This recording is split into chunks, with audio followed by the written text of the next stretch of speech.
Welcome to our 4th of July edition, where we bring you a different whiskey to talk about and to celebrate many different holidays. If you remember, my good friend Raj Patel and I did a series at Christmas time, the 12 Epic Bourbon Days of Christmas, and subsequently we've done a Mother's Day edition and a Memorial Day edition. Correct. Yeah. So today is the 4th of July edition, and we have a very historic whiskey. And Raj, we have some friends, so tell us about it. Sure. So I have Bob and Dave Sakina, and we always spend 4th of July together.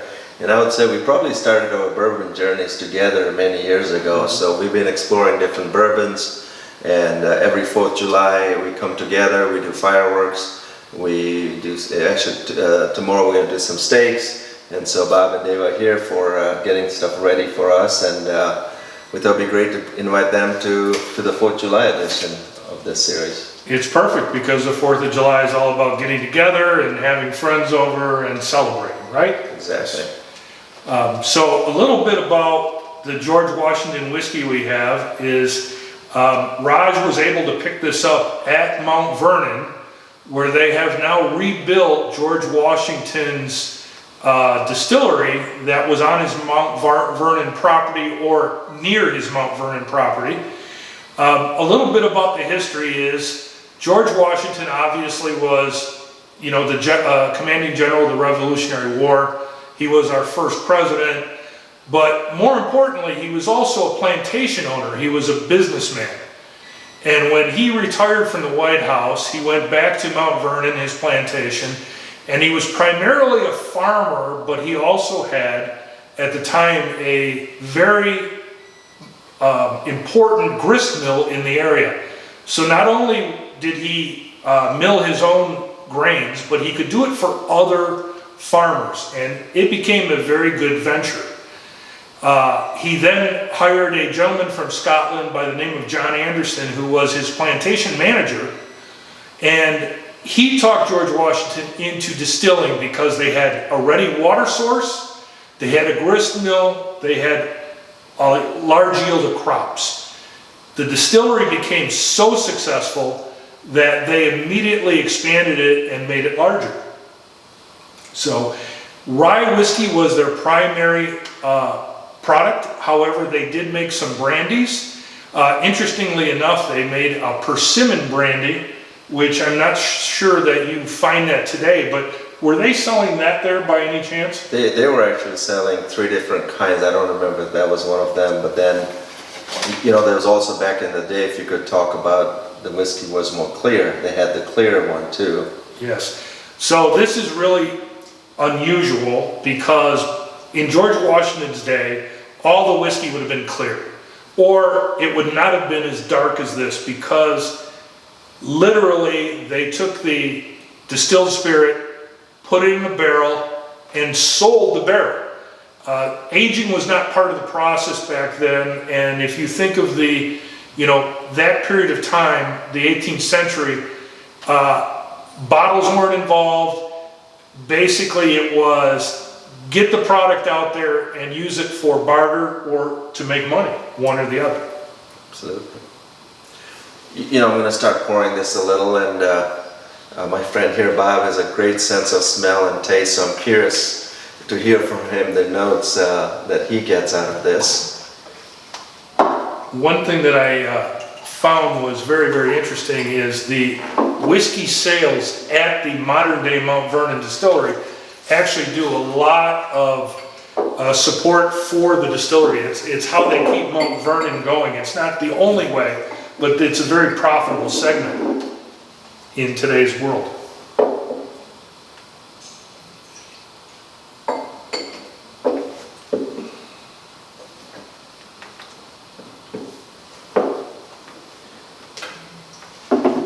Now this one isn't aged that long, is it? Normally 4 years, 2 months is. And actually 4 years for a rye is not too bad. A lot of the ryes on the market are 2-year ryes. What do you get out of this, Bob?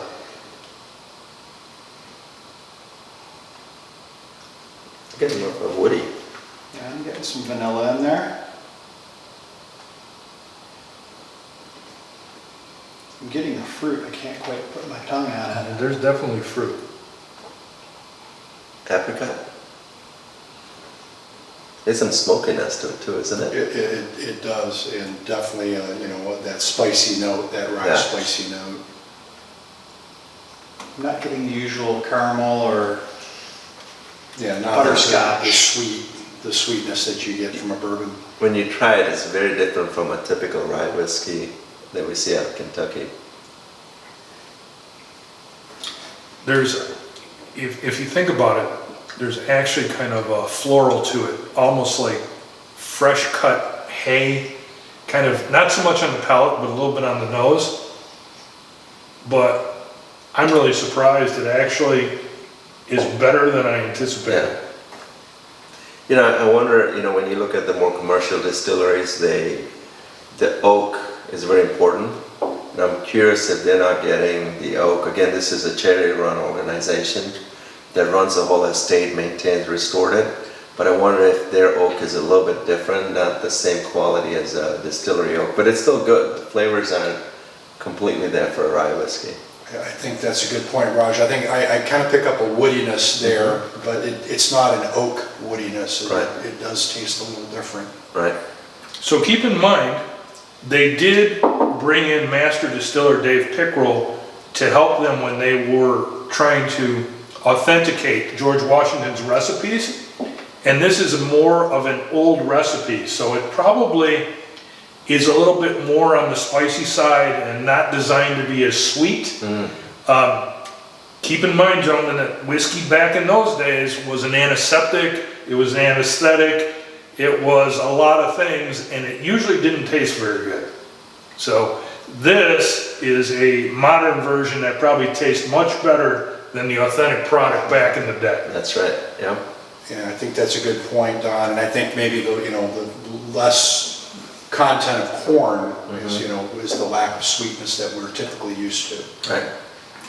One thing I read, and I wasn't able to authenticate for sure, is that George Washington used Indian corn. He called it Indian corn back in the day.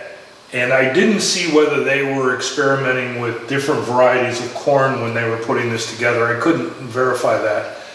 But from corn strand to corn strand, you can get different flavors and less sweet and more sweet. That's why so many people buy corn from the same place all the time. You know, they keep it very standard. Yeah, you know, talking about history, and it's obviously America's History Day today, but corn was discovered in the United States, and I've lived in Africa and India, and in Africa it was brought by the British over from USA, and in India there's not a lot of corn staple food because corn was never grown there all these years.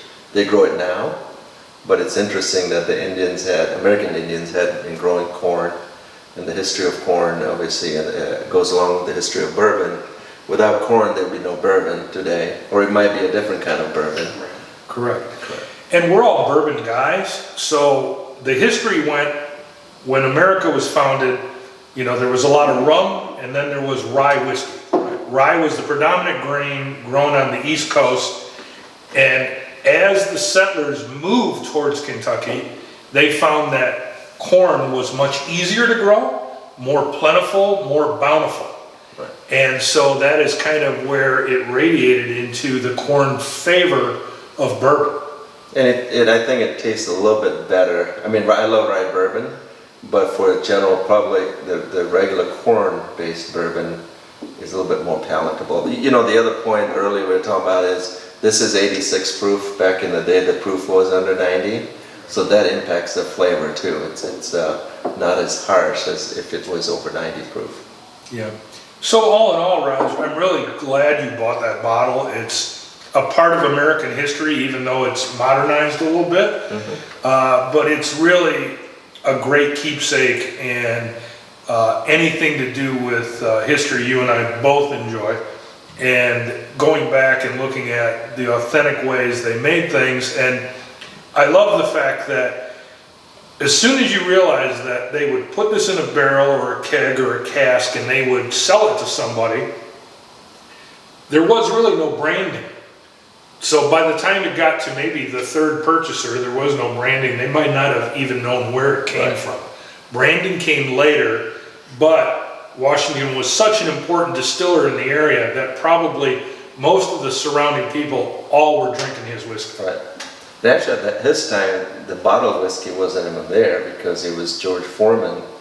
I think he introduced that in late 1700. George Gavin Brown. George Gavin Brown of Old Forester, yeah. Right, and that was to stop the people who were tampering with the whiskey. Right.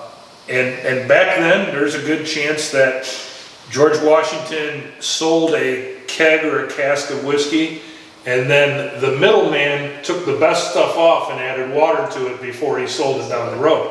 That happened all the time. Right. And literally it wasn't until bottles and branding that it tightened up, and eventually the Bottle and Bond Act. Right. So Dave and Bob, how do you feel about being in this video and blog? Actually pretty cool. I've been following you guys all along here, so it's great to be a part of it. Absolutely. Yeah. And ladies and gentlemen, for those of you who have not seen the 12 Epic Days of Bourbon, you need to go back and look. And Raj's collection is really extraordinary, and he brought out some fantastic bottles. And Raj, this may not be your most coveted bottle, but it's important and it's nice on the 4th of July. Definitely important, definitely something I'd save every 4th of July, and then we'll have it as friends. Cheers. Cheers, fellas. Happy 4th of July. Happy. Thank you, everyone.